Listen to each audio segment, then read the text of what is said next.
Au nom du Père et du Fils et du Saint-Esprit. Amen. Ô Seigneur, envoie ton esprit et tout sera créé et tu renouvelleras la face de la terre. Viens, Esprit Saint, remplis les cœurs de tes fidèles et fais-les brûler du feu de ton amour.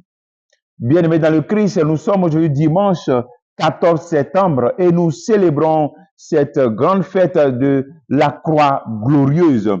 Et l'évangile qui nous est proposé en ce jour est de Jean chapitre 3, versets 13 à 17. Et nous lisons. En ce temps-là, Jésus disait à Nicodème, « Nul n'est monté au ciel, sinon celui qui est descendu du ciel, le Fils de l'homme.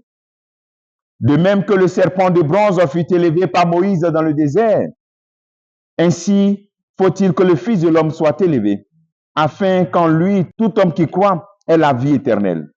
Car Dieu a tellement aimé le monde qu'il a donné son Fils unique, afin que quiconque croit en lui ne se perde pas, mais obtienne la vie éternelle. Car Dieu a envoyé son Fils dans le monde, non pas pour juger le monde, mais pour que par lui, le monde soit sauvé. Acclamons la parole de Dieu. Louange à toi, Seigneur Jésus. Bien-aimés dans le Christ, nous sommes dans cette fête de la croix glorieuse, l'exaltation de la croix. Jean nous explique ainsi le mystère du Verbe incarné avec ce paradoxe de descendre et monter. Jésus descend, il est élevé pour nous élever. Un mouvement qui nous fait entrer dans le mystère de la croix glorieuse, descendre et être élevé. L'exaltation du Christ est pour nous une célébration qui nous invite à épouser cette attitude du Christ qui descend de sa grandeur, mais en même temps, cette descente est une élévation. Il est exalté. Donc, le fait que le Christ soit descendu pour partager notre condition humaine jusqu'à mourir sur la croix, et donc c'est dans ces chemins d'humiliation, de kénose, de dépouillement qu'il est élevé sur la croix, encore élevé sur la croix, comme le serpent de bronze dans l'Ancien Testament. De telle sorte que lui, le Christ, tous ceux qui fixent le regard, garderont le regard fixé sur lui, ne mourront pas. Comme dans l'Ancien Testament, le peuple de Dieu, ceux qui regardaient le serpent de bronze ne sont pas morts. Donc, le Christ en croix est notre chemin de vie éternelle. Donc, célébrer la croix glorieuse, c'est garder le regard fixé sur le Christ en croix. Garder le regard fixé sur le Christ en croix.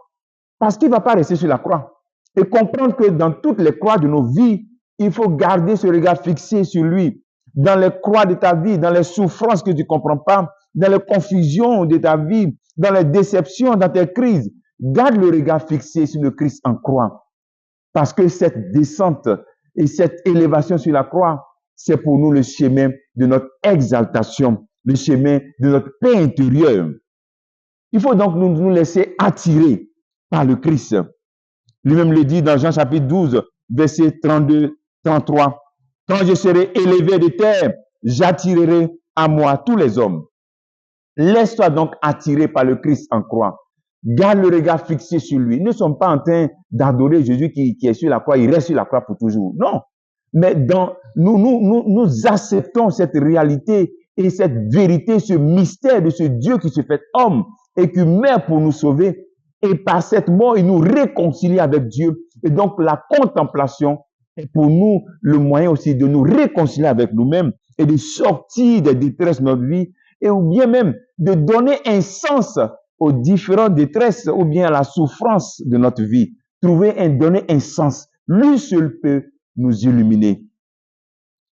Je me rappelle du pape Jean-Paul II qui disait qu'il avait toujours sa croix dans sa poche et que souvent il restait à fixer la croix jusqu'à ce qu'il retrouve sa joie. Fais cette expérience.